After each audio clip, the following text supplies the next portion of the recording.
At my daughter's wedding to a millionaire, I noticed something strange about his family. I stayed quiet, but took action.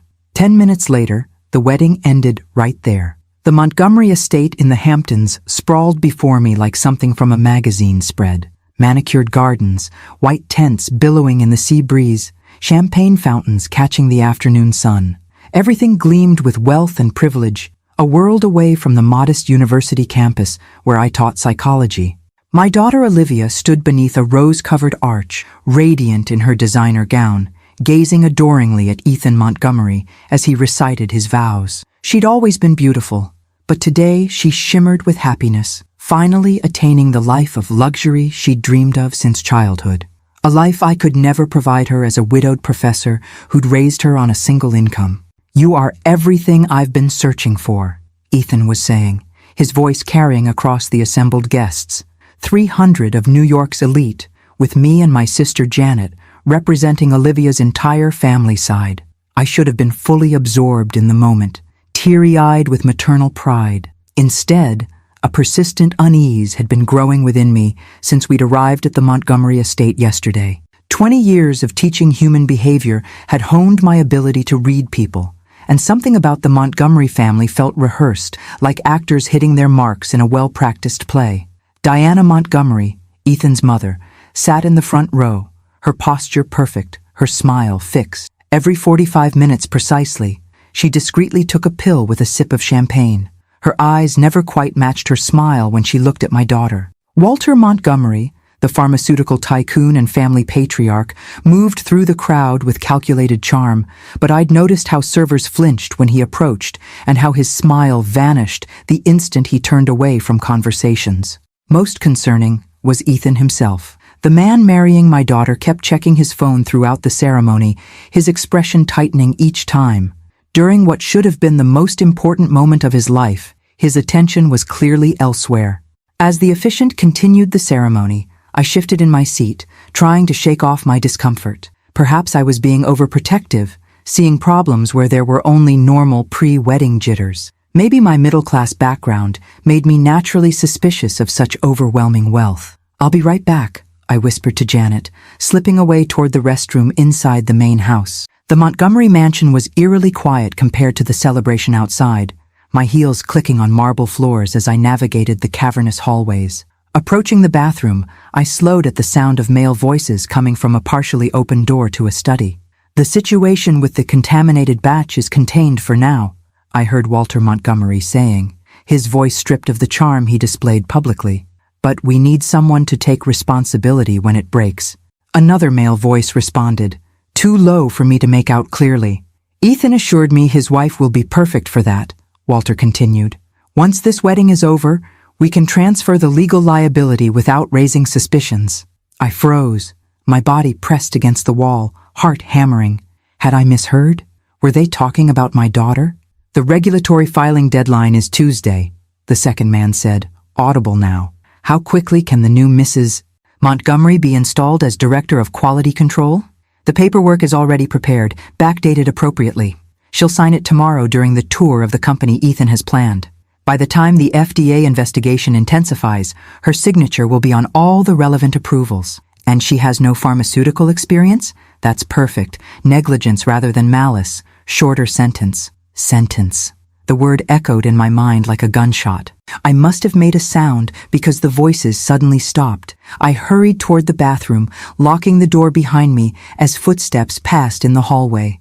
My hands trembled as I gripped the marble countertop, staring at my reflection in the mirror. The conversation replayed in my mind, its implications horrifying. Were the Montgomerys planning to make my daughter the scapegoat for some kind of pharmaceutical scandal? A sacrificial lamb to protect their family empire? My phone buzzed with a text message from an unknown number. "This is Sarah Reynolds, former Montgomery Pharmaceuticals executive. We met briefly at the rehearsal dinner. Your daughter is in danger. They plan to use her as their fall person for a deadly mistake. I have proof. Meet me at the East Garden gazebo immediately."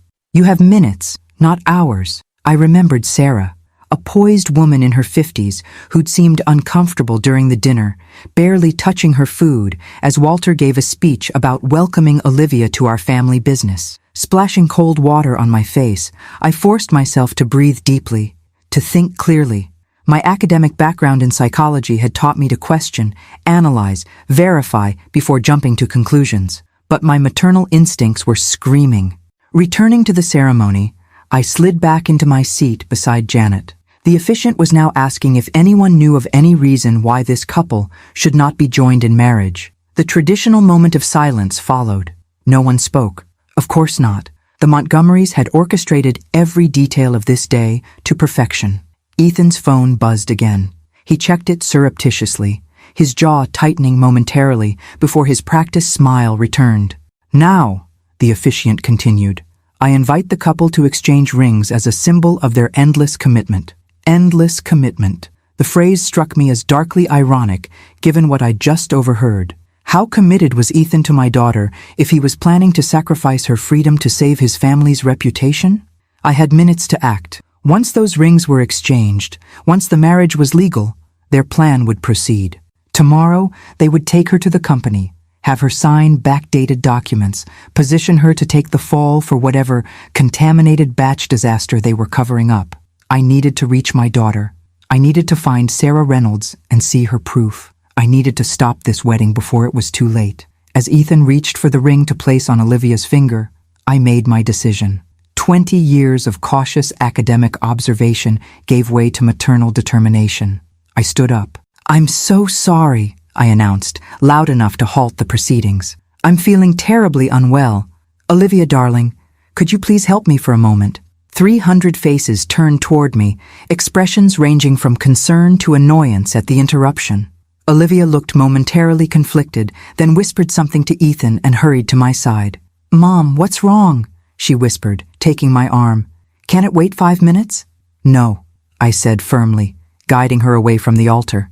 "It absolutely cannot wait 5 minutes. Your entire future depends on it."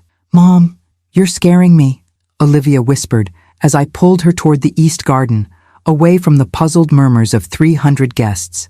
Her wedding gown rustled against the manicured grass, designer heels sinking into the soil. "What's going on?" "I'm in the middle of my wedding." "I know, sweetheart." My grip on her arm remained firm, my pace deliberate, and I wouldn't do this if it wasn't absolutely critical. I could feel Ethan's eyes on us as we moved away, saw Walter Montgomery lean over to whisper something to his son. Time was running short.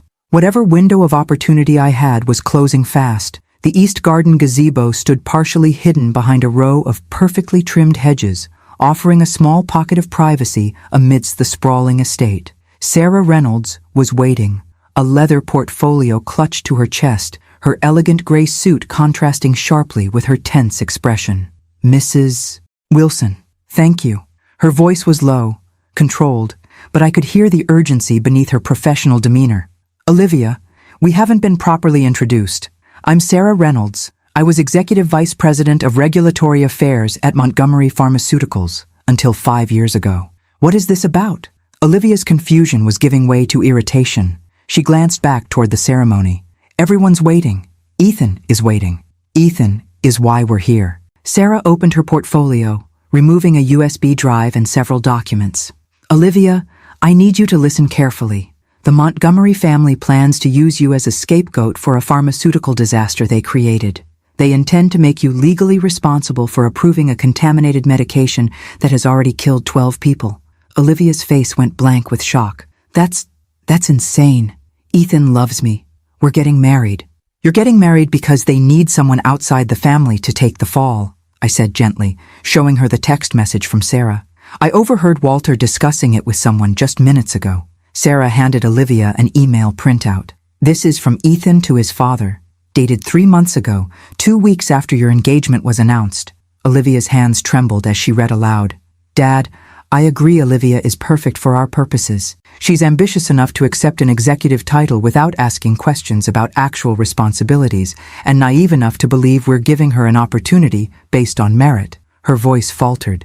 "This can't be real." "Keep reading," Sarah urged. "Her background in marketing makes her perfect. No pharmaceutical experience means negligence rather than intent when the investigation happens. I've already discussed with legal how we'll position her. The marriage provides necessary cover for the rapid promotion." Olivia looked up, her face ashen. There must be some explanation. There is, Sarah said grimly, pulling out more documents. The explanation is that Montgomery Pharmaceuticals produced a contaminated batch of their blood pressure medication, Cardiazem.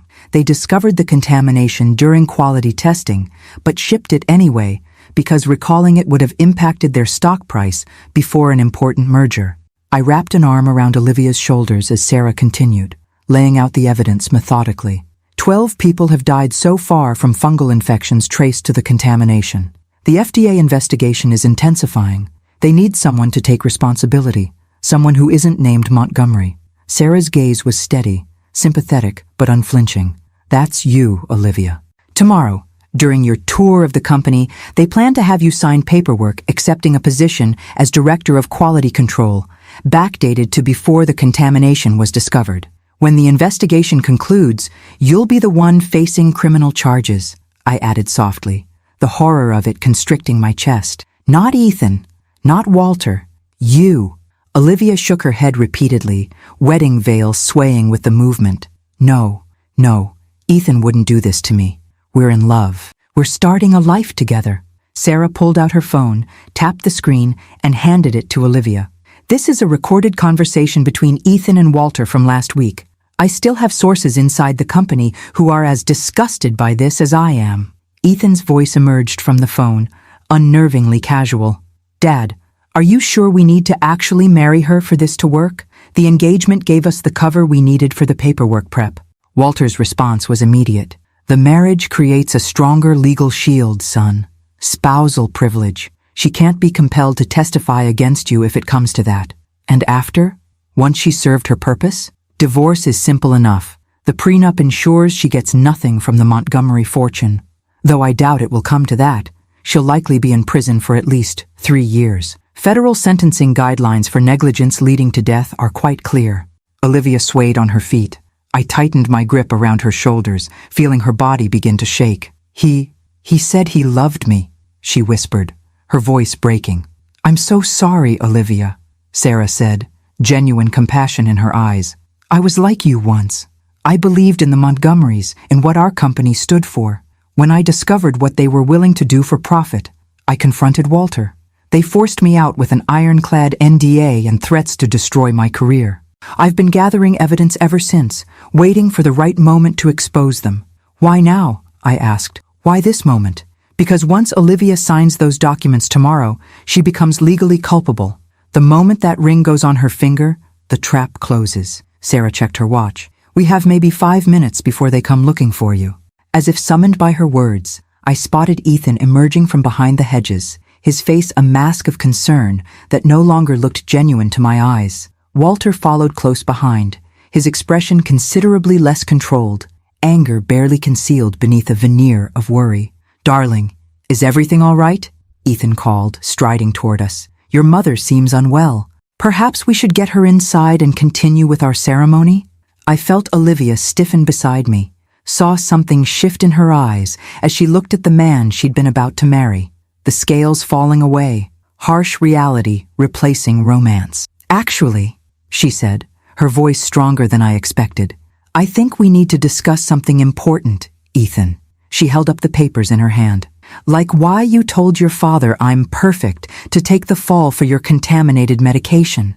Ethan froze mid-stride, his practiced smile faltering for just an instant before reasserting itself. Sweetheart, what are you talking about? What papers? Who is this woman? He gestured dismissively toward Sarah. Walter stepped forward, his authority filling the space. This is clearly a misunderstanding.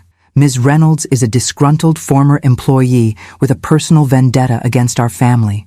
Whatever she's told you is slander, pure and simple. Is this your voice on this recording, Ethan? Olivia held up Sarah's phone. After she served her purpose? 3 years in prison? Each question struck like a physical blow, her voice gaining strength from her rising anger. Were you really planning to make me take the blame for people dying? The facade cracked. I watched Ethan's face transform, charm giving way to cold calculation as he realized denial was futile. Walter moved closer to his son, a united front of wealth and power. Olivia, Walter said smoothly, business is complex. Sometimes sacrifices must be made for the greater good. The Montgomery Pharmaceuticals legacy helps millions of people. Surely you can understand. Understand? Olivia's laugh was brittle. Understand that you were planning to send me to prison to protect your stock price? I squeezed her hand, immensely proud of her strength in this moment. I think, I said clearly, that we should return to the ceremony and make an announcement. Walter's eyes narrowed. I wouldn't recommend that. Was that a threat, Mr. Montgomery? I stepped protectively closer to Olivia, my academic demeanor giving way to something fiercer. 20 years as a psychology professor had taught me to recognize intimidation tactics, and I wasn't about to let Walter Montgomery intimidate my daughter or me. Not at all, Dr. Wilson. Walter's smile didn't reach his eyes. Merely a suggestion that family matters are best discussed privately. 300 guests don't need to be involved in what is clearly a misunderstanding. A misunderstanding? Olivia's voice trembled with rage as she held up the evidence. You literally discussed how long I'd be in prison. How is that a misunderstanding? Ethan moved toward Olivia, his hands outstretched placatingly. The transformation in him was remarkable. The loving fiancé replaced by a calculated performer, each gesture precise and practiced. Baby, please. These documents are being taken completely out of context. Let's just go back to our wedding, finish the ceremony, and I'll explain everything tomorrow. He reached for her hand. You know how much I love you. Olivia stepped back, bumping into the gazebo railing. Don't touch me. The words came out in a whisper, then gained strength. Don't touch me, Ethan. I heard your voice on that recording. Your actual voice, planning to let me go to prison for something your family did. Walter's facade of reasonableness slipped momentarily, his eyes flicking to Sarah Reynolds with unmistakable malice. Sarah, I'm disappointed. After everything our family did for you, the generous settlement, the continued health care for your mother, all contingent on your discretion, if you recall. I recall exactly what your generosity bought, Walter, Sarah replied, her composure impressive under his glare. My silence about routine corporate malfeasance, not my complicity in making an innocent woman take the fall for manslaughter. I noticed Walter's right hand slide into his pocket, withdrawing his phone and tapping it discreetly. Reinforcements being summoned, no doubt. We need to move, I said quietly to Olivia. We're going back to the ceremony. Right now. Olivia nodded, clutching the evidence to her chest. I saw her wedding dress with new eyes, no longer a symbol of fairy tale romance, but a beautiful costume in a carefully orchestrated performance. This discussion isn't finished, Walter said, his tone hardening as we moved to leave the gazebo. You're right about that. Sarah's professional calm had an edge of satisfaction. The FDA investigator I contacted this morning would agree, as would the Justice Department officials receiving my evidence package as we speak. Walter's composure shattered. You stupid bitch, you have no idea what you've done. He turned to his son. Call Stevens, now. Tell him to lock down everything and get these women contained before they make a scene. Contained, I echoed, ice filling my veins. Mr. Montgomery, we're leaving now. My daughter, myself, and Ms. Reynolds. Any attempt to prevent us from doing so would constitute unlawful detention. Ethan pulled his father aside, speaking urgently in hushed tones. I caught fragments, not worth it, and too public, and other ways to handle this. Walter's face flushed with anger, but he gave a curt nod. Taking advantage of their distraction, I guided Olivia and Sarah away from the gazebo, moving quickly toward the ceremony. A security guard stepped into our path, one of several I'd noticed patrolling the estate perimeter. Ladies, Mr. Montgomery asked that you wait a moment, he said, his tone professional but firm. Did he? I smiled pleasantly, channeling every ounce of professorial authority I'd developed over 2 decades. Well, you can tell Mr. Montgomery that we're returning to my daughter's wedding ceremony, which was interrupted when I felt unwell. Unless you have some legal basis to detain the bride at her own wedding, I suggest you step aside immediately. The guard hesitated, clearly unprepared for direct resistance. Additionally, Sarah added smoothly, I'm recording this interaction. She held up her phone. For the safety of everyone involved, the guard stepped aside reluctantly, his hand moving to the radio at his belt. We walked briskly toward the ceremony area, where confused guests were still seated, murmuring amongst themselves. The officiant stood awkwardly at the altar, consulting quietly with Diana Montgomery, whose perfect composure seemed brittle around the edges. "Mom," Olivia whispered as we approached, "what exactly am I supposed to do here?" "Tell the truth," I said simply, "or as much of it as you need to. In front of everyone? It's so humiliating." I squeezed her hand. "More humiliating than prison for something you didn't do? Than being married to a man who sees you as expendable?" Her spine straightened. "You're right." We reached the altar just as Ethan and Walter emerged from the garden, moving quickly toward us. Diana's eyes widened at whatever she saw in her husband's expression. "Is everything all right?" the officiant asked, confusion evident in his voice. "Shall we continue with the ceremony?" Olivia took a deep breath and turned to face the assembled guests. I stood beside her, a hand on her back, feeling her trembling beneath the expensive satin of her gown. "I apologize for the interruption," she began, her voice carrying clearly across the hushed gathering. "But I need to make an announcement. There will be no wedding today." A collective gasp rose from the guests. Diana Montgomery pressed a hand to her mouth. Ethan and Walter were now pushing their way down the aisle toward us. "Some information has come to light that makes it impossible for me to marry Ethan Montgomery." Olivia's voice gained strength with each word. "I've discovered that our relationship was not what I believed it to be." Ethan reached us then, his charming smile firmly in place, though his eyes were cold. "Darling, you're upset. Let's discuss this privately." "No." Olivia stepped away from his outstretched hand. "There will be no more private discussions where you can manipulate me. No more secrets." Walter moved to the microphone stand, his practiced public persona taking over. "Ladies and gentlemen, please accept our apologies for this unfortunate situation. It appears the bride is experiencing some pre-wedding anxiety. If you'll all proceed to the reception area for champagne, we'll sort this out momentarily." "The bride," I said clearly, stepping up to the microphone myself, "is experiencing the natural reaction of someone who just discovered she was being married for the express purpose of taking the blame for corporate negligence that has already killed 12 people. The silence that followed was absolute. "This is outrageous," Walter hissed, reaching for the microphone. "Is it?" Sarah Reynolds stepped forward, her portfolio open. "I have documents proving that Montgomery Pharmaceuticals knowingly distributed contaminated medication and planned to frame Olivia for the decision after the wedding." Murmurs rippled through the crowd.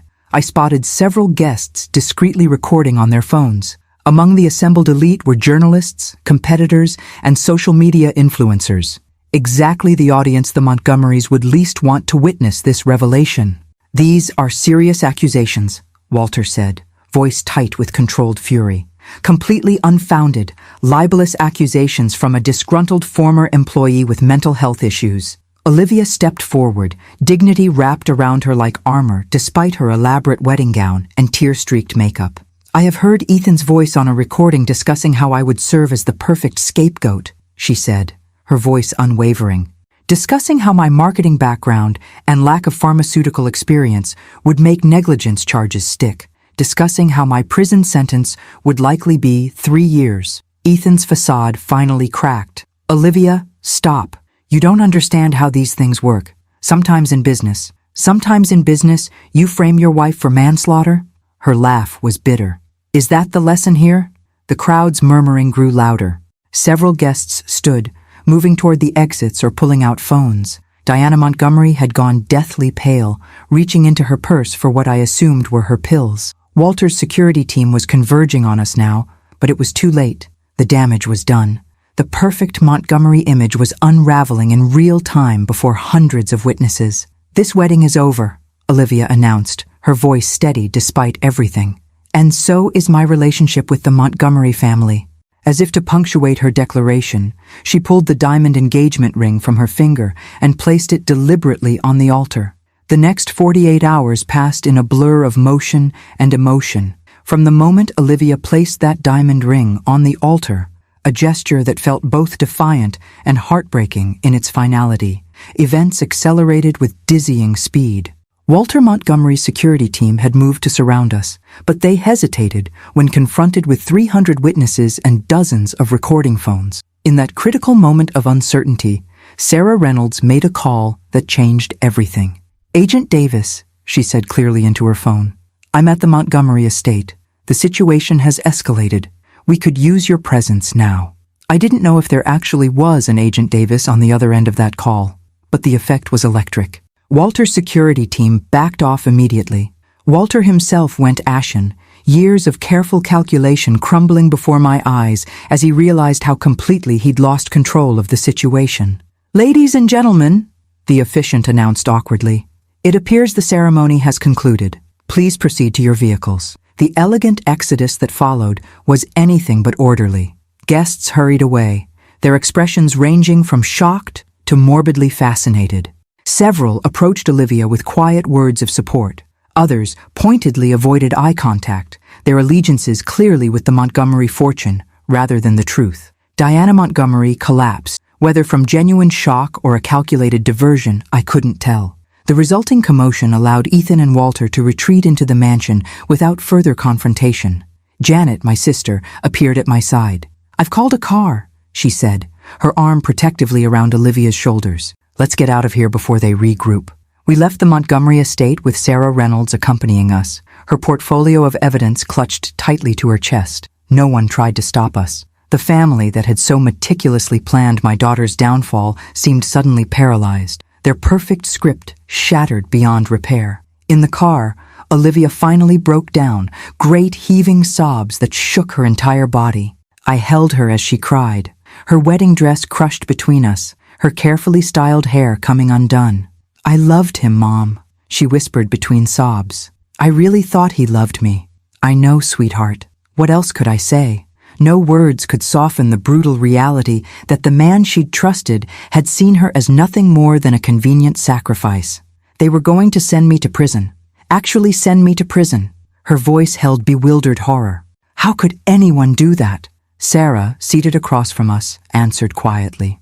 The Montgomerys don't see themselves as subject to the same rules as everyone else. They've been insulated by wealth and power for so long that other people aren't quite real to them. Just pieces to move around their board. The car took us to a hotel well away from the Hamptons, a modest place Janet had chosen precisely because it wasn't the type of establishment the Montgomerys would think to look for us. We checked in under Janet's name, taking adjoining rooms and ordering room service rather than venturing out. That first night, Olivia slept fitfully, still in her slip from beneath the wedding dress, which lay discarded in a white puddle on the hotel room floor. I stayed awake, watching her breathe, trying to process everything that had happened and what might come next. Sarah joined me on the small balcony around midnight, 2 cups of terrible hotel coffee in hand. "The FDA raid will happen tomorrow morning," she said quietly, offering me one of the cups. "The Justice Department investigation will follow. I've been building this case for years, waiting for enough evidence to move forward. Will Olivia be implicated in any way?" My primary concern remained my daughter's safety. Sarah shook her head. "No, I've been very clear with the authorities about the Montgomery's plan and Olivia's complete innocence.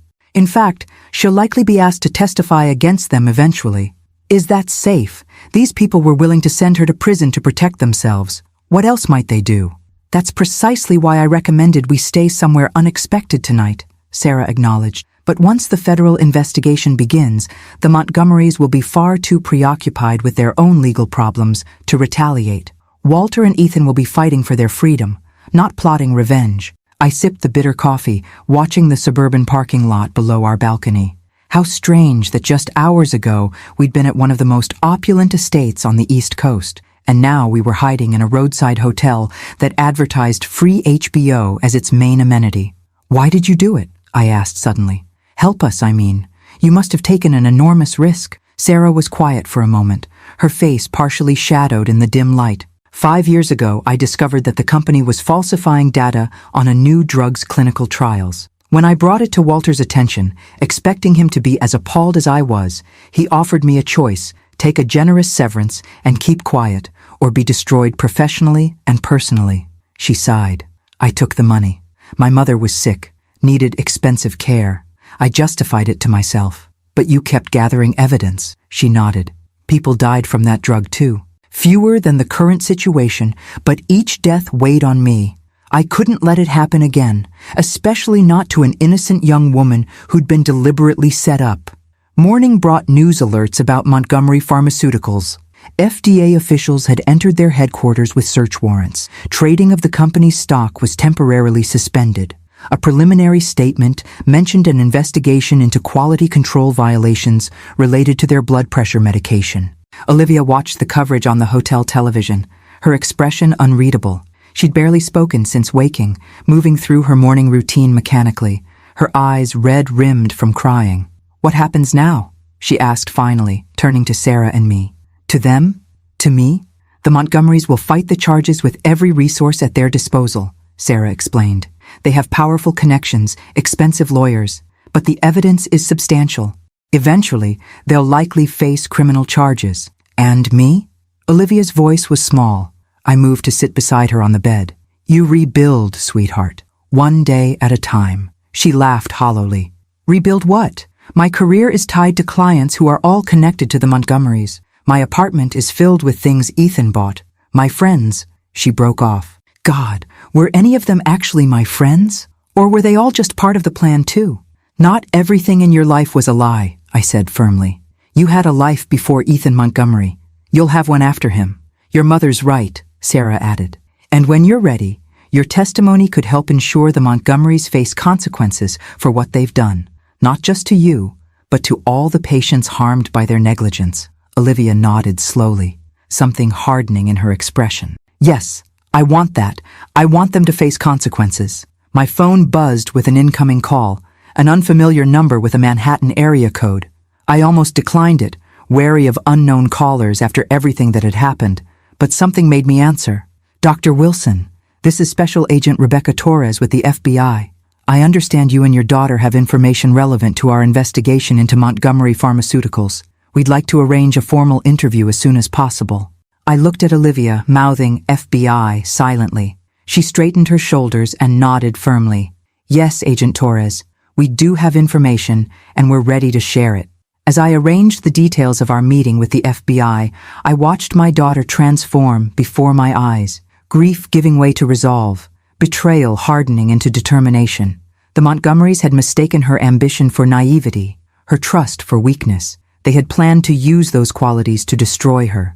Instead, they had created their own worst nightmare, a woman with nothing left to lose and every reason to see justice done. 3 weeks after the wedding that never was, Olivia and I sat in a featureless conference room in the Manhattan Federal Building, waiting for her deposition to begin. She had chosen her outfit carefully that morning, a navy blue suit, conservative but confident, nothing that could be interpreted as flashy or attention-seeking. Nothing Montgomery adjacent, as she now described the designer wardrobe Ethan had cultivated for her. "You ready for this?" I asked, watching her arrange her water bottle and notebook with precise movements. She nodded, tucking a strand of hair behind her ear. "As ready as I'll ever be." The door opened, and 3 people entered. Special Agent Torres, a trim woman in her 40s with intelligent eyes and an economy of movement. Assistant U.S. Attorney James Harrington, whose reputation as a tenacious prosecutor had preceded him, and a court reporter who immediately began setting up her equipment. "Ms. Wilson, thank you for coming in today," Agent Torres began, arranging files on the table. "I know this isn't easy. I want to help," Olivia replied, her voice steadier than I'd expected.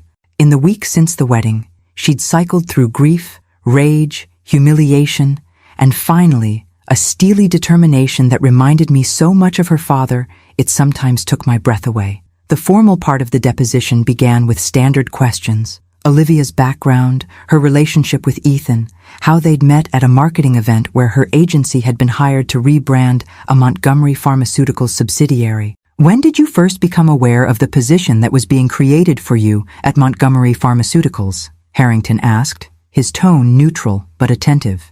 "About a month after our engagement," Olivia replied. "Ethan mentioned that his father was impressed with my marketing background and thought I might be valuable to the company. He suggested a role as Director of Quality Control, focusing on the public-facing aspects of quality assurance. Did that seem odd to you, given your lack of pharmaceutical experience?" "It did," Olivia admitted. "I actually expressed concern about it, but Ethan said," her voice caught briefly, "he said that my outsider perspective was exactly what they wanted, that sometimes people entrenched in the industry can't see problems that are obvious to newcomers." "And you believed him?" Yes, the simple word carried the weight of her shattered trust. I believed him. The questioning continued methodically, establishing a timeline of events and Olivia's growing awareness of the Montgomerys' true intentions. I watched my daughter answer with composure, even as she was forced to revisit the most painful betrayal of her life. When did you first see the evidence suggesting you were being positioned as a scapegoat? Torres asked. The day of the wedding, Olivia replied. Sarah Reynolds showed me emails between Ethan and Walter discussing how my lack of pharmaceutical experience would make me the perfect person to blame for the contaminated medication. They specifically mentioned that charges against me would likely result in prison time. And how did you respond to seeing this evidence? At first, I couldn't believe it. It seemed impossible that the man I was about to marry could do something so calculated, so cruel. Olivia's composure wavered slightly, but she steadied herself. But then I heard the recording of Ethan discussing with his father how my prison sentence would likely be around 3 years, and how that would be, she paused, swallowing hard, how that would be manageable for their long-term plans. Did Ethan Montgomery ever explicitly state to you what role he expected you to play regarding the contaminated medication? Not in those words. He mentioned several times that I would be taking on important responsibilities after the wedding, and that my signature would carry significant weight. I assumed he meant I would be doing actual marketing work related to quality control. Olivia's laugh held no humor. I even studied up on pharmaceutical quality assurance, wanting to impress him with my dedication. Meanwhile, he was planning for me to sign backdated documents that would make me legally responsible for approving a contaminated batch of medication that killed people. The deposition continued for 4 grueling hours. Olivia maintained her composure throughout, even when presented with additional evidence the FBI had gathered. Emails, meeting notes, and recorded conversations that painted an even more damning picture of the Montgomerys' intentions than we had initially seen. When they finally concluded, Agent Torres thanked Olivia for her cooperation. Your testimony will be extremely valuable to our case, Ms. Wilson. The U.S. Attorney's Office may need you to testify if this goes to trial, but that would be months from now. I'll testify, Olivia said firmly. Whatever you need. As we gathered our belongings to leave, Harrington held back, speaking quietly. You should know that the Montgomery's legal team has been making noise about painting you as a jilted bride, retaliating with false accusations. Of course they have, Olivia replied, unsurprised. It's what they do. Twist the truth to protect themselves. It won't work, Torres assured her. The evidence speaks for itself, but be prepared for some unpleasant press coverage. The Montgomerys still have plenty of media connections. Outside the federal building, a light rain was falling. We huddled under my umbrella, waiting for our rideshare to arrive. Olivia seemed drained, but somehow lighter, as if unburdening herself of the full story had released something tight within her. You did wonderfully in there, I told her, squeezing her hand. Did I? She looked up at the gray Manhattan sky. I just told the truth. Sometimes that's the hardest thing to do. Our car pulled up, and we settled into the back seat, grateful for the momentary cocoon of privacy. Olivia had been staying with me since the wedding, unable to face returning to the apartment she'd shared with Ethan. My faculty housing wasn't spacious, but it provided a safe haven away from the media attention that had erupted in the wake of the wedding disaster and subsequent federal investigation. The Post called again this morning, Olivia said as we drove through midtown traffic. They want an exclusive. My side of the story, they said. What did you tell them? Nothing. I let it go to voicemail. She sighed, watching raindrops trace patterns on the window. Part of me wants to tell everyone exactly what kind of people the Montgomerys are. Another part just wants to disappear and never think about any of this again. Both reactions are perfectly valid, I assured her. Sarah thinks I should write a book eventually. A small smile touched Olivia's lips. She says my story could help other women recognize predatory relationships masked by wealth and charm. The mention of Sarah reminded me how unexpected alliances could form in times of crisis. The former Montgomery executive had become something of a mentor to Olivia over the past weeks, helping her navigate both the legal proceedings and the emotional aftermath of Ethan's betrayal. That's not a bad idea, I mused. When you're ready. I'm not sure I'll ever be ready to relive all of this. Olivia leaned her head against the car window. But I am ready for whatever comes next. The FBI. The potential trial. Her voice hardened slightly. making sure the Montgomerys can't do this to anyone else. As our car turned onto my quiet campus street, I studied my daughter's profile. The pain was still evident in the tightness around her eyes, the occasional tremble in her voice when she spoke of Ethan. But something else had emerged in these difficult weeks. A resilience I had always known was there, a strength of character that the Montgomerys had fatally underestimated. They had seen her marketing background and social ambitions and assumed she was shallow, malleable, expendable. They had never bothered to look deeper, to see the woman I had raised, principled, intelligent, and ultimately unwilling to be sacrificed on the altar of corporate greed. Their miscalculation would cost them everything. The first headline appeared in the New York Times on a Tuesday morning, 6 weeks after the wedding that wasn't. Montgomery Pharmaceuticals executives indicted in fatal medication scandal. The front-page story detailed federal charges against Walter Montgomery, Ethan Montgomery, and 3 other executives for fraud, criminal negligence resulting in death, conspiracy, and obstruction of justice. Olivia stared at the newspaper spread across my kitchen table, coffee cooling untouched beside her. "It's really happening," she said quietly. I scanned the article quickly. The evidence must be overwhelming for them to move this quickly. Sarah said they found internal emails documenting exactly when the company discovered the contamination and Walter's direct order to ship the medication anyway. Olivia's finger traced the outline of Ethan's corporate headshot accompanying the article, plus the documented plan to frame me, which makes it premeditated, I noted. That will significantly impact sentencing if they're convicted. The article mentioned Olivia only briefly as the intended scapegoat whose wedding day revelation helped launch the federal investigation. Small mercies. The Times, at least, had respected her privacy. Other media outlets proved less restrained. By afternoon, my office phone at the university was ringing constantly.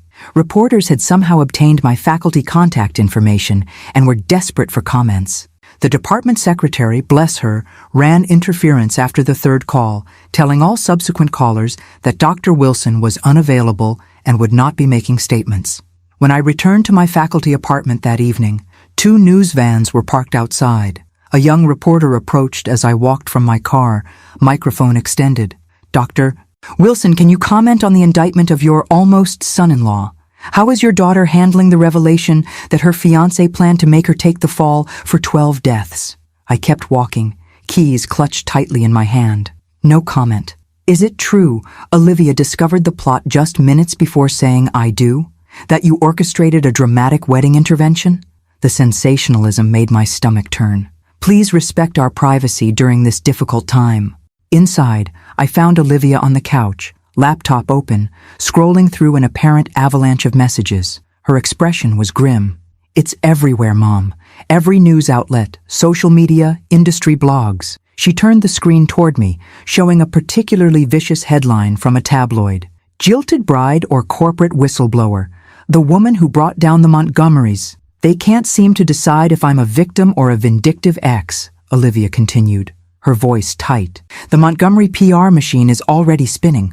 Look at this statement from their lawyer." She clicked to another tab showing a video clip of an elegantly silver-haired attorney standing before a bank of microphones. "My clients categorically deny these baseless allegations, which originated from a disgruntled former employee and a young woman experiencing understandable emotional distress after a relationship ended. The Montgomery family has served this country's healthcare needs for generations and will vigorously defend their reputation against these defamatory claims." "Unbelievable," I muttered. "They're still trying to paint you as emotionally unstable." Classic Darvo, deny, attack, reverse victim and offender. Olivia closed her laptop with a decisive snap. "You taught me about that technique in high school, remember? When that girl was bullying my friend and then claimed she was the one being harassed." I smiled despite everything.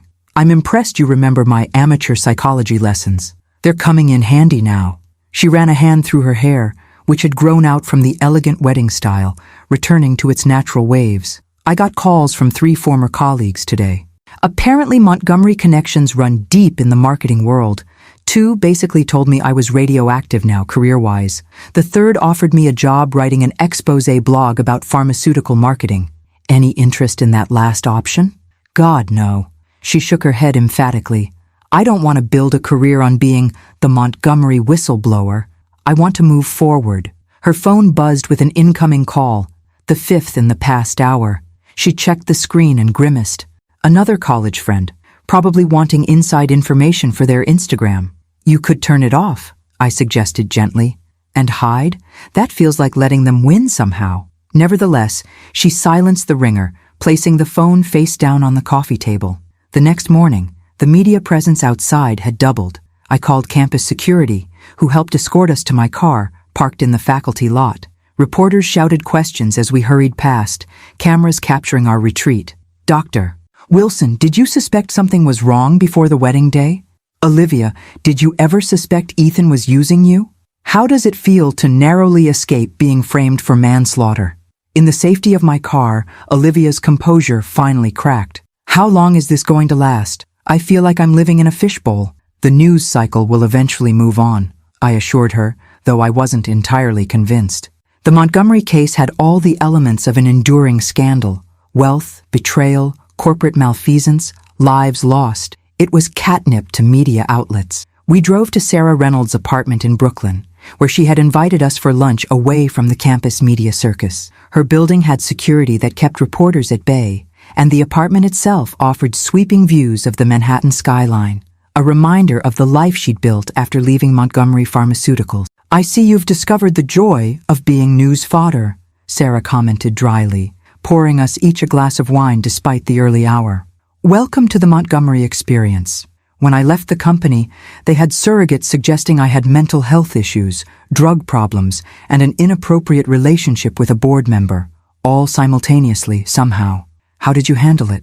Olivia asked. Poorly at first, Sarah admitted. I tried fighting back, giving interviews, defending myself. It only fed the cycle. Eventually, I learned to simply focus on the evidence and let my actions speak for themselves. She raised her glass in a mock toast. 5 years of methodical evidence gathering later, here we are. The three of us settled in Sarah's living room, the Manhattan skyline a dramatic backdrop to our conversation. Sarah had more information about the case than was publicly available, thanks to her continued cooperation with the prosecution. They've frozen most of the Montgomery assets, she told us. Walter's trying to shield what he can through various shell companies and trusts, but the feds are remarkably thorough this time. And Ethan? Olivia asked, her voice carefully neutral. Sarah hesitated, studying Olivia's face before answering. He's turned on his father. What? Olivia set her wineglass down with a sharp clink. His lawyers are negotiating a deal. Reduced charges in exchange for testimony against Walter and the other executives. He's claiming he was just following orders, that he didn't understand the full implications of what was happening. Sarah's disgust was evident. Despite email evidence showing he was fully aware people had died, and he still proceeded with the plan to frame you. Olivia absorbed this information silently, her expression unreadable. Then she laughed, a short, bitter sound. Of course he did. Ethan always takes the path of least resistance. Why face consequences when you can sacrifice someone else? The prosecutors won't let him off easily, Sarah assured her. His deal, if it happens, still includes jail time. Just less of it. It's not about the jail time. Olivia shook her head. It's the pattern. He was willing to sacrifice me to protect his father. Now he's willing to sacrifice his father to protect himself. The only consistent thing is his unwillingness to take responsibility. As we left Sarah's apartment that afternoon, a text message alert buzzed on both our phones simultaneously, an unusual occurrence that immediately raised my concern. Olivia checked hers first, her face paling. It's from Janet, she said, referring to my sister. She says there's a situation at your apartment. Multiple news outlets are reporting that I've agreed to an exclusive interview detailing my relationship with Ethan and evidence of additional Montgomery crimes. What? You haven't agreed to any interviews? Olivia's expression hardened. No, I haven't. But someone wants the world to think I have. She looked up from her phone, eyes blazing with a familiar determination. The Montgomerys are trying to discredit me again. Make me look like I'm seeking publicity, selling my story. We need to issue a denial. No. Olivia's response was immediate and firm. That's exactly what they want. To draw me into a public back and forth that makes me look unstable or attention-seeking. She straightened her shoulders. We need a different approach entirely. What kind of different approach? I asked as our taxi navigated Brooklyn traffic toward Manhattan. If not a denial, then what? Olivia's fingers flew across her phone screen, her marketing mind clearly in high gear. The Montgomerys excel at creating narratives. It's what they do. Spin stories that position them as the heroes, or at least as misunderstood victims. Right now, they're trying to reframe me as a publicity-hungry ex looking for my 15 minutes of fame. Which couldn't be further from the truth, I noted, watching her with growing curiosity. Something had shifted in my daughter, the passive victim of circumstance transforming before my eyes into a strategic thinker. Exactly. So we don't play defense against their narrative. We create our own. She looked up from her phone, eyes bright with purpose. Mom, do you still have that contact at the American Journal of Psychology, the editor you peer-reviewed for last year? I blinked, surprised by the question. Dr. Harmon? Yes, we still email occasionally. Why? I need you to reach out to him. Today, if possible. By the time we reached my campus apartment, navigating through the increased media presence with the help of campus security, Olivia had outlined a plan so elegant in its simplicity that I couldn't help but admire it, even as I worried about the additional attention it might bring. It's risky, I cautioned, as we entered the apartment, locking the door firmly behind us. Once we do this, there's no going back. There's already no going back, Olivia replied, dropping her bag on the couch. The Montgomerys made sure of that when they tried to send me to prison for their crimes. At least this way, we control the narrative. I made the call to Dr. Harmon, explaining our unusual request. To his credit, he grasped the significance immediately. This could be extraordinarily valuable, Margaret, he said thoughtfully. Not just as a record of this specific case, but as a scholarly examination of corporate malfeasance and the psychological manipulation involved. When can you submit the manuscript? 2 weeks, I promised, mentally clearing my teaching schedule. After ending the call, I found Olivia at my kitchen table, already drafting an outline on her laptop. Dr. Harmon's on board, I confirmed. He thinks it has significant academic merit. Good. Now we need to contact Assistant U.S. Attorney Harrington and make sure this won't interfere with their case. The next 2 weeks passed in a blur of intense work. While media speculation about Olivia continued to swirl outside, fueled by strategic leaks from Montgomery sources suggesting she was negotiating book deals and movie rights, we remained sequestered in my apartment, focused on our counter-strategy. Harrington had given his blessing to our plan, with the caveat that we submit the final draft for review to ensure it wouldn't compromise the prosecution's case. Sarah Reynolds provided additional context and documentation that strengthened our analysis. What emerged was not the tell-all memoir or sensationalized account the media was expecting, but instead a co-authored academic paper for the American Journal of Psychology titled Psychological Manipulation in Corporate Crime, a case study in scapegoating and victim selection. The paper, written in the dispassionate language of academic research, methodically analyzed how the Montgomerys had selected, groomed, and positioned Olivia as their designated scapegoat. It examined the psychological tactics employed: love bombing, gaslighting, isolation from support networks, and the strategic exploitation of ambition and trust, all presented not as a personal vendetta, but as a scholarly examination of corporate psychological abuse. I contributed the theoretical framework and psychological analysis. Olivia provided the case study details with clinical detachment, referring to herself in the third person as the subject throughout.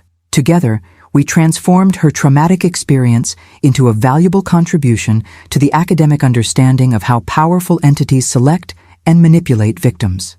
The morning we submitted the final manuscript to Dr. Harmon, Olivia seemed lighter somehow, as if the academic framing of her experience had helped her process it. "It's strange," she said, staring at the confirmation email. "Writing about myself in the third person, analyzing Ethan's manipulation techniques like I'm discussing a lab specimen. It should feel detached or clinical, but instead, it's empowering. That's because you've reclaimed the narrative," I explained. "You've transformed yourself from victim to researcher, from object of manipulation to expert witness." 2 days later, Dr. Harmon called with unexpected news. "We're fast-tracking publication. The editorial board unanimously agreed. This paper merits immediate release, given its relevance to an ongoing case of significant public interest." That's unusual for an academic journal, I noted, surprised by the uncharacteristic speed. These are unusual circumstances. We're also promoting it more actively than our typical papers. His voice took on a note of admiration. I must say, Margaret, this approach is brilliantly subversive. The Montgomerys won't know how to counter it. He was right. When the paper was published the following week, the media response was immediate, but fundamentally different from what we'd experienced before. Headlines shifted from sensationalist speculation about Olivia's tell-all plans to more thoughtful coverage. Whistleblower publishes academic analysis of corporate scapegoating. Psychology professor and daughter transform pharmaceutical scandal into scholarly research. Academic paper offers unprecedented insight into corporate crime psychology. Even more satisfying was watching the Montgomery counter-narrative collapse. Their attempts to paint Olivia as attention-seeking fell flat against the measured, academic tone of our paper. Their legal team's efforts to discredit her as emotionally unstable contradicted the clear, logical analysis she had co-authored. This is what happens when you underestimate someone based on their gender and profession, Sarah Reynolds noted with satisfaction when she visited us after publication. They dismissed you as a shallow marketing girl who could be easily manipulated and discredited. They never bothered to consider that you had a psychology professor for a mother and the intelligence to turn their tactics against them. The academic paper accomplished something else unexpected. It created a safe way for other victims of corporate scapegoating to come forward. Within days of publication, Dr. Harmon's office was fielding requests from former employees at other pharmaceutical companies, financial institutions, and technology firms, all sharing similar experiences of being positioned to take blame for corporate malfeasance. You've started something important, he told me during a follow-up call. We're considering a special issue on corporate psychological abuse based on the response to your paper. Olivia listened to this news with quiet satisfaction.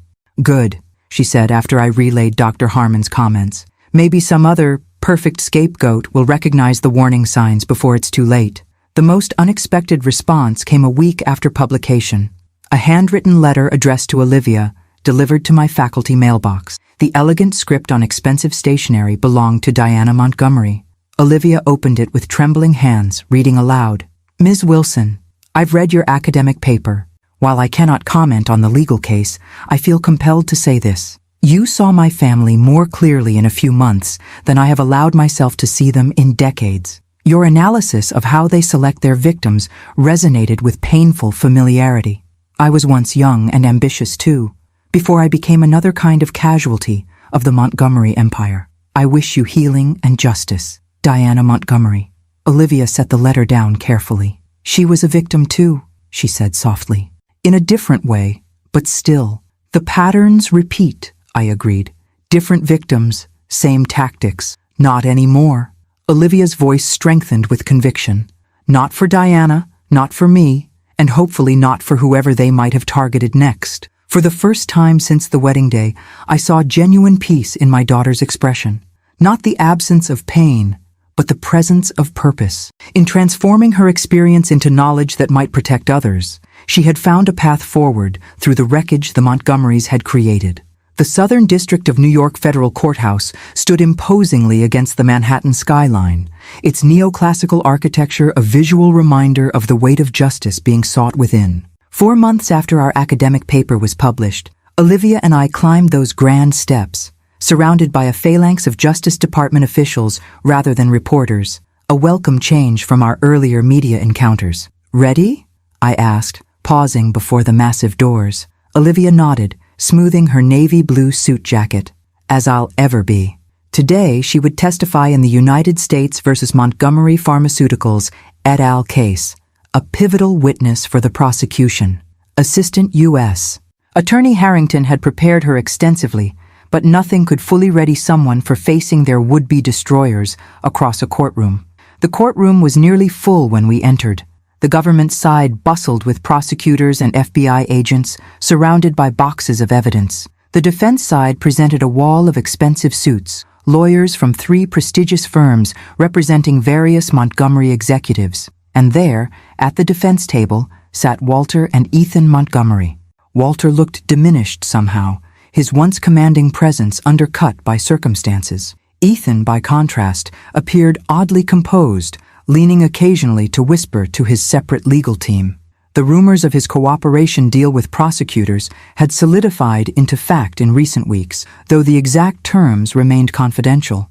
I was directed to the spectator seating, while Olivia was led to a waiting room for witnesses. As I settled in, I caught Ethan watching me with an unreadable expression. When our eyes met, he quickly looked away. The proceedings began with typical formality. Judge Eleanor Simmons, a no-nonsense jurist with a reputation for running an efficient courtroom, established ground rules for the day's testimony. Harrington outlined for the jury what they would hear from Olivia, how she had been deliberately selected and positioned as a potential scapegoat for the company's negligence. When Olivia was finally called, she entered with her head high, steps measured. She took the oath with a clear voice that carried throughout the courtroom. Harrington began gently, establishing her relationship with Ethan, their engagement, the planned wedding. Then he shifted to the crucial events. Ms. Wilson, can you tell the court how you first became aware of Montgomery Pharmaceuticals' plan to make you the scapegoat for their contaminated medication? Olivia recounted the wedding day revelation with remarkable composure, describing how Sarah Reynolds had shown her emails and recordings just minutes before the ceremony would have concluded. And these documents indicated what, exactly? That I was being married and placed in a backdated executive position specifically to take the blame when the contaminated medication scandal became public, Olivia explained. The documents showed that Ethan and Walter Montgomery had discussed how my lack of pharmaceutical experience would make negligence charges more credible, and how my imprisonment would be, in their words, manageable for their long-term plans. A murmur ran through the jury as Harrington presented these documents, now official evidence, on the courtroom screens. Emails between father and son discussing Olivia's suitability as their solution to the contamination problem. Meeting notes about the Olivia contingency plan. A recorded conversation where Walter assured Ethan that once she's served her purpose, divorce is simple enough. Throughout this presentation, I watched the Montgomerys. Walter remained stone-faced, occasionally writing notes to his attorney. Ethan, however, couldn't seem to look at the evidence screens, his eyes fixed on the table before him. The cross-examination began with Walter's attorney, a hawk-faced woman with a reputation for aggressive witness questioning. Ms. Wilson, isn't it true that you were eager to join the Montgomery family business? She asked, her tone suggesting Olivia had been the ambitious one. I was interested in contributing my marketing expertise, Olivia replied evenly. I had no interest or qualifications in pharmaceutical quality control. Yet you didn't question being offered such a position? I did question it. Ethan assured me it would focus on the public-facing aspects of quality assurance, utilizing my marketing background. He never mentioned I would be signing off on medication batches or assuming regulatory responsibility. The attorney pivoted, attempting to suggest that Olivia had misinterpreted innocent business discussions, that her academic paper demonstrated an obsessive attempt to reframe a failed relationship in sinister terms. Olivia remained unflappable. The emails and recordings speak for themselves. My academic analysis simply placed them in the context of established psychological research on corporate scapegoating patterns. When Ethan's attorney declined to cross-examine Olivia at all, likely part of his cooperation agreement, a visible ripple of tension passed between father and son at the defense table. After 4 grueling hours, Olivia's testimony concluded. As she stepped down from the witness stand, Ethan finally looked up, their eyes meeting briefly across the courtroom. I couldn't read the expression that passed between them, some complex mixture of regret, shame, and perhaps recognition that transcended the simplified narratives of prosecution and defense. Outside the courthouse, protected from the waiting media by federal marshals who escorted us to a private exit, Olivia finally exhaled fully. You were magnificent in there, I told her, squeezing her hand. I just told the truth, she replied, echoing words she'd spoken months earlier after her FBI deposition. Though I admit, seeing Ethan in person again was harder than I expected. Because you loved him once, I acknowledged. That doesn't simply disappear, even when someone betrays you so profoundly. It wasn't just that. Olivia frowned slightly, struggling to articulate her thoughts. Seeing him there, so diminished, so clearly willing to sacrifice even his own father to save himself. It made me realize I never really knew him at all. The man I thought I loved never existed.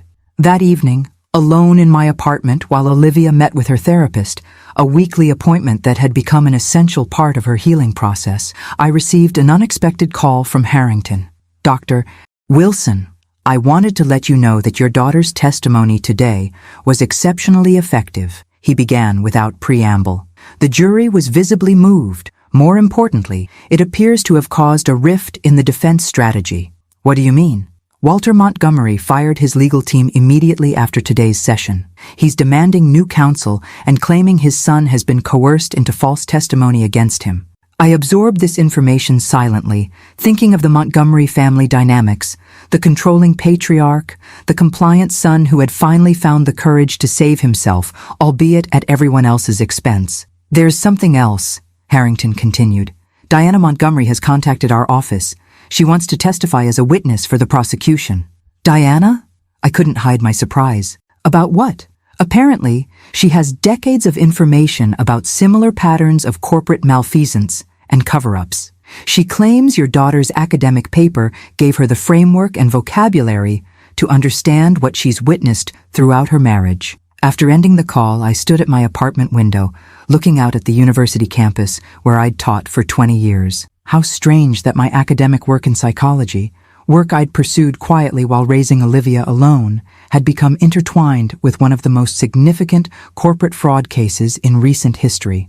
I thought of Diana Montgomery, trapped in her gilded cage all these years, medicated into compliance, finally finding her voice. I thought of my own daughter, who had narrowly escaped becoming another casualty of the Montgomery empire, now transformed into both a key witness and an academic authority on the very tactics used against her.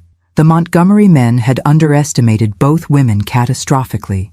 They had seen Diana as a decorative accessory to Walter's success, Olivia as an expendable pawn in their corporate chess game.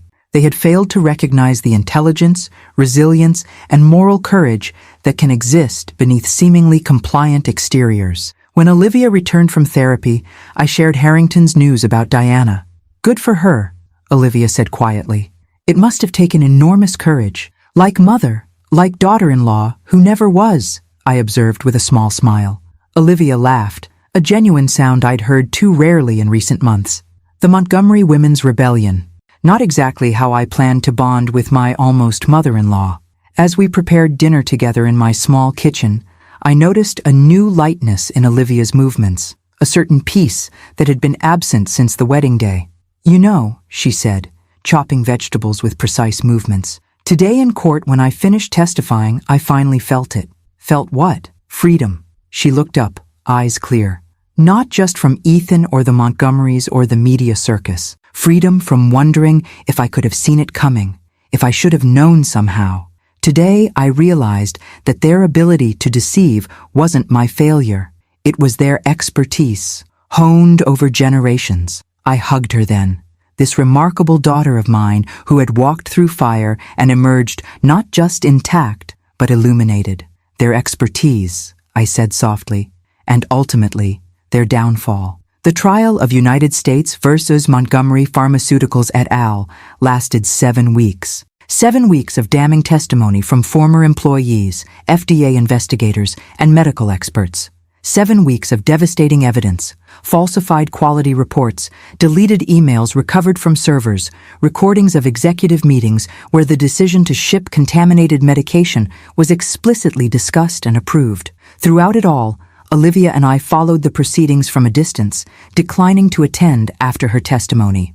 She had done her part for justice. Now she was focused on rebuilding her life. She had moved out of my faculty apartment into a small place of her own in Brooklyn, found a position with a boutique marketing firm that specialized in ethical business practices, and started graduate school part-time, studying corporate ethics and compliance. On the day the jury was set to deliver its verdict, however, we both felt compelled to be present. The courtroom was packed, with media representatives filling the public gallery and a palpable tension hanging in the air.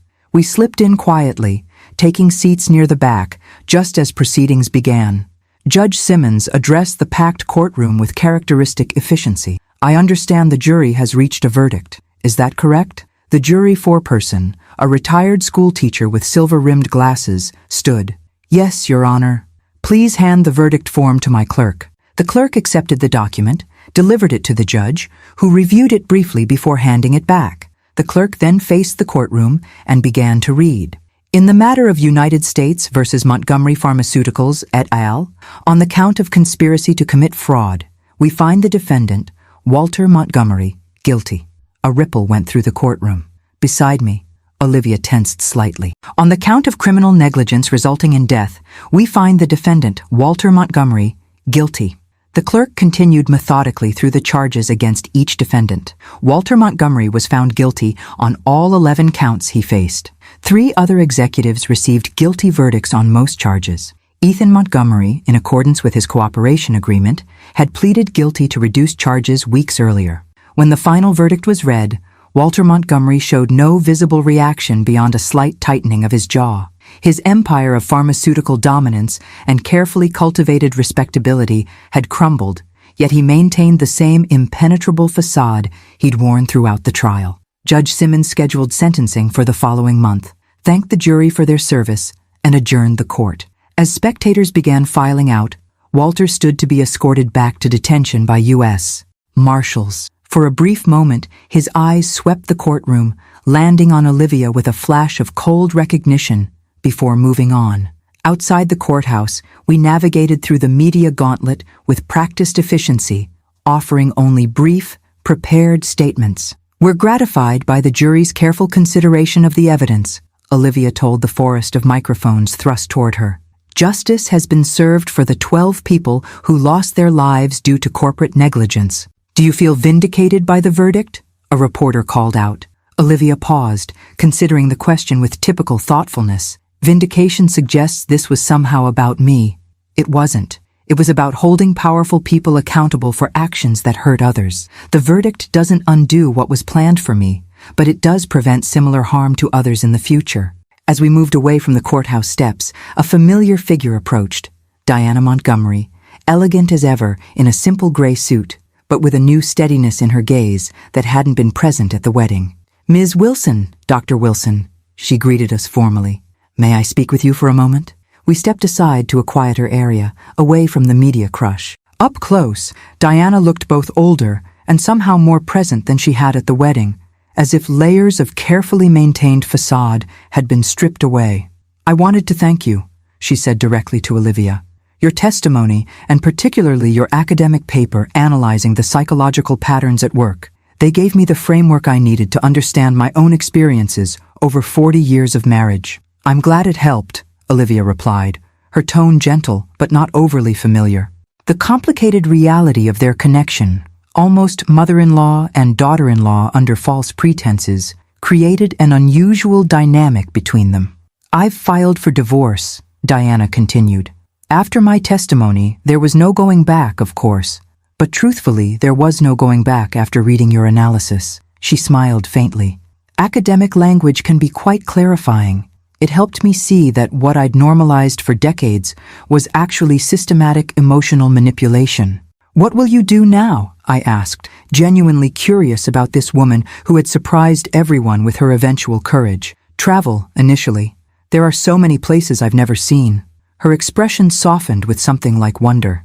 Then perhaps advocacy work. There are many women trapped in similar situations. Marriages where psychological control is wielded so subtly they don't recognize it as abuse. We spoke for a few more minutes before parting ways, the unlikely connection between us both acknowledged and respected.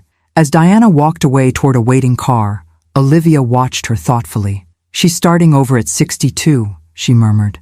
That takes incredible courage. It's never too late to reclaim your life, I replied, something you helped her see. Later that evening, as we celebrated the verdict with a quiet dinner at Olivia's new apartment, she raised her wine glass in a toast. To justice, she said simply. To justice, I echoed, clinking my glass against hers. And to new beginnings, she smiled, more relaxed than I'd seen her in months. The media coverage should finally start dying down now. Harrington says sentencing won't generate nearly the same circus, especially since Ethan's deal means he won't face a public sentencing hearing. I hesitated, then asked the question I'd been avoiding. Have you heard from him at all? Since his plea deal? Olivia set her glass down carefully. He sent a letter, through his attorney, so it wouldn't violate any no-contact conditions. What did it say? A lot of carefully worded quasi-apologies. I never meant for things to go so far. I was caught between impossible choices. I hope someday you can understand the pressures I was under. She shook her head. Even now, he can't take full responsibility. Everything is framed as circumstances beyond his control, forces pushing him toward inevitable actions. Are you going to respond? No. The certainty in her voice was absolute. There's nothing to say. His letter wasn't really for me anyway. It was for him. A way to maintain his self-image as fundamentally decent despite everything he did and was willing to do. I nodded, understanding both her insight and her decision. What about your academic paper? Any follow-up plans there? Her expression brightened. Actually, yes. Dr. Harmon wants me to co-present at the American Psychological Association conference next month. They're doing a special panel on corporate psychological manipulation. Apparently, our paper has sparked quite a lot of interest in the field. That's wonderful, I said, genuinely pleased. The academic work had become an unexpected bright spot in this difficult chapter, a way for Olivia to transform her personal trauma into professional insight. I'm nervous about public speaking, she admitted, but Sarah says it's important to be the one telling this story rather than having it told about me. Sarah's right, and you'll be brilliant. As dinner concluded, we stepped out onto Olivia's small balcony, looking out at the Brooklyn skyline with Manhattan glittering across the water. Somewhere in that skyline was the Montgomery Pharmaceuticals headquarters, its future now uncertain with its founder and CEO convicted of multiple federal crimes. Do you ever think about how close it came? Olivia asked quietly. If Sarah hadn't reached out to you that day, if you hadn't overheard that conversation, I would be facing charges right now, maybe already convicted. I try not to dwell on it, I admitted. But yes, sometimes it takes my breath away to think how differently things could have gone. She leaned against the railing, profile illuminated by city lights. I've been wondering lately if there's a way to create some kind of resource, a guidebook or training program to help people recognize these patterns before they become victims. Something practical that translates the academic research into accessible warning signs. I smiled, recognizing in her words the emergence of purpose from pain. That sounds like exactly the kind of project that could help a lot of people. Maybe, she agreed, and maybe it's the reason all this happened. Not just to stop the Montgomerys, but to create something that prevents the next corporate predator from finding their perfect scapegoat. As we stood together in the gentle spring evening, I felt a profound sense of pride in this remarkable young woman, my daughter, who had walked through darkness and emerged determined to create light for others. 1 year to the day after what should have been her wedding, Olivia stood before an audience of 300 psychological professionals at the American Psychological Association's annual conference. She looked nothing like the bride she would have been. Gone was the elaborate updo and designer gown, replaced by a confident woman in a well-cut suit, her natural waves framing a face that had gained character through adversity. I watched from the front row as she adjusted the microphone, took a steadying breath, and began. Good morning. I'm Olivia Wilson, and I'm here to discuss a paper I co-authored with my mother, Dr. Margaret Wilson, titled Psychological Manipulation in Corporate Crime, a Case Study in Scapegoating and Victim Selection. As some of you may know, I was the subject of this case study, the designated scapegoat in what federal prosecutors have called one of the most calculated corporate fraud schemes in recent history. Her voice was clear and steady, carrying easily through the crowded conference hall. The audience, psychologists, researchers, and corporate ethics professionals leaned forward attentively. This was not a sensationalized media account, but a scholarly analysis presented by the woman who had lived it. Today, I want to focus on the psychological patterns that enable corporate scapegoating, particularly the selection criteria powerful entities use when identifying potential targets. Olivia clicked to her first slide, which outlined these criteria with academic precision. The Montgomery Pharmaceuticals case provides a textbook example of these patterns, which we've found replicated across industries and decades. As she continued her presentation, I marveled at the transformation.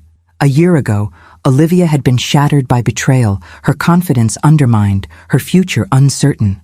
Today, she commanded the room with academic authority, transforming her trauma into educational insight. The questions following her presentation were thoughtful and respectful, focusing on the psychological mechanisms at work rather than the salacious details that had dominated media coverage. "Ms. Wilson," one audience member asked, "given what you've learned, what warning signs would you now recognize in retrospect?" Olivia considered the question carefully. "Beyond the specific signs outlined in our paper, I think the most insidious aspect was how my own ambition was weaponized against me. The Montgomerys identified my desire for professional advancement and created an opportunity that seemed to validate my skills while actually positioning me for blame. They made me feel specially chosen when, in fact, I was being specially targeted." "Do you believe your experience is transferable to other industries?" another asked. "Absolutely. While the pharmaceutical context provided specific mechanics for the planned fraud, the psychological patterns are industry agnostic. We've received correspondence from former employees in finance, technology, and manufacturing who recognize the same selection and grooming patterns in their experiences." The moderator announced the final question, and a woman in the back stood. "You've turned your experience into valuable academic work, but I'm curious, has this process been healing for you personally? Or does repeatedly analyzing your trauma keep it present in your life?" I tensed slightly, concerned the question might be too personal for this professional setting, but Olivia nodded thoughtfully. "That's an excellent question. The academic framing has been paradoxically both distancing and integrating. By analyzing my experience through a theoretical lens, I've been able to separate my personal emotional response from the objective patterns at work. This doesn't erase the trauma, but it transforms it from something that happened to me into knowledge I can use to help others." She smiled slightly. "My therapist calls it meaning-making from trauma, and it's been an essential part of my recovery." The applause when she concluded was sustained and genuine. As people filed out for the coffee break, several attendees approached with business cards and questions. I hung back, allowing Olivia this professional moment without maternal hovering. "Your daughter is remarkable," a voice said beside me. I turned to find Sarah Reynolds, who had slipped into the seat next to mine during the final questions. "She is," I agreed, watching Olivia confidently navigate the networking conversations. "Though I suspect your mentorship has played a significant role in her evolution." Sarah shook her head. "I just provided some corporate context. This transformation is entirely her own making." After the conference sessions concluded for the day, the three of us gathered for dinner at a small restaurant near the hotel. Our conversation flowed easily, moving between academic discussion of the day's presentations and more personal updates. "I received the final paperwork today," Sarah mentioned as our entrees arrived. "The Montgomery Pharmaceuticals whistleblower settlement. After taxes and legal fees, it's still substantial." "Congratulations," Olivia said warmly. "Well deserved after what you risked to come forward." "Speaking of settlements," I added, "has there been any movement on the Victim Compensation Fund?" Sarah nodded. "The judge approved the structure last week. The families of those who died from the contaminated medication will receive priority distributions, followed by those who suffered serious health effects. At least some good has come from all this," Olivia observed quietly, "though no amount of money can truly compensate for those losses." "What about Walter's sentencing appeal?" I asked. The Montgomery patriarch had received 25 years, essentially a life sentence at his age, and had immediately filed appeals. "Still working its way through the system," Sarah replied. "But his chances aren't good. The evidence was overwhelming, and Judge Simmons ran a very clean trial." Olivia had been unusually quiet about Ethan's much lighter 5-year sentence, a result of his cooperation agreement. She hadn't attended his sentencing hearing, choosing instead to submit a written victim impact statement that the prosecutor had described as powerfully restrained. "I saw Diana last month," Sarah continued, changing the subject. "She's working with a nonprofit focused on financial literacy for women leaving controlling relationships. She seems lighter somehow." "Good for her," Olivia said sincerely. "She deserves a fresh start." As dinner concluded and we stepped out into the warm evening air, Olivia checked her phone and smiled. "Good news?" I asked. "The advance copies of the handbook arrived at my apartment." She showed me the delivery notification. First tangible result of the Scapegoat Prevention Project. The Scapegoat Prevention Project had evolved from Olivia's initial idea of creating practical resources for potential victims of corporate manipulation. With funding from a nonprofit foundation focused on corporate ethics, she had developed a comprehensive handbook translating academic research into accessible warning signs and protective strategies. "How many copies in the first printing?" Sarah asked. 10,000. The corporate ethics training circuit has already pre-ordered most of them. Olivia's expression was quietly satisfied. Companies are surprisingly eager to incorporate this material into their ethics programs. Turns out the Montgomery case created a lot of "there but for the grace of God" thinking among corporate boards. From almost scapegoat to sought-after ethics consultant, I observed. "Not the career path you envisioned a year ago." "Definitely not," she agreed with a small laugh, "but somehow more meaningful than anything I'd planned." We walked together through the city streets, our conversation turning to future projects. Olivia's plans for expanding the prevention program, Sarah's consulting work with regulatory agencies, my upcoming sabbatical to write a book on corporate psychological manipulation. "Have you decided about the interview request?" Sarah asked Olivia as we approached the hotel. "The 60 minutes retrospective on the case?" Olivia nodded. "I'm going to do it, not to revisit the trauma, but because it reaches an audience that academic papers and training programs don't. People who might recognize themselves or someone they care about in the patterns we've identified." "You've come so far," I said softly, feeling a surge of maternal pride that almost overwhelmed me. "From that day in the garden gazebo to here, it's remarkable." "I had good help," she replied, squeezing my hand. "A mother who saw through the facade, a whistleblower who risked everything to warn us, a prosecutor who believed us, and your own resilience," Sarah added firmly. "Don't discount that." Later that night, alone in my hotel room, I reflected on the extraordinary journey of the past year. The Montgomery case had finally begun to fade from public consciousness, overshadowed by newer scandals and controversies. Walter Montgomery was serving his sentence at a federal medical facility. Ethan was in a minimum security prison, his future after release uncertain but surely diminished. Montgomery Pharmaceuticals had been sold off in pieces, its name retired from the marketplace. But from the wreckage of that corporate empire and the shambles of Olivia's almost marriage had emerged something unexpected, a new field of study, a prevention program with potential to protect countless others, and most importantly, a transformed relationship between mother and daughter. The crisis that could have destroyed Olivia had instead revealed her true strength and character. My phone buzzed with a text message from Olivia. "Can't sleep? Too much conference adrenaline? Breakfast at 7? I replied immediately. "Absolutely. Proud of you today. Always." Her response came seconds later. "Couldn't have done any of it without you. We make a good team." I smiled at the simple truth of it. We did indeed make a good team, not just in academic collaboration or crisis management, but in the more fundamental work of supporting each other through life's unexpected turns. The wedding that never happened had seemed like an ending 1 year ago today. Instead, it had become the beginning of something far more valuable than either of us could have imagined, a journey of discovery, purpose, and deeper connection that continued to unfold with each passing day. Thank you very much for listening to me this far. Please rate this video from 0 to 10, like it, and subscribe to the channel.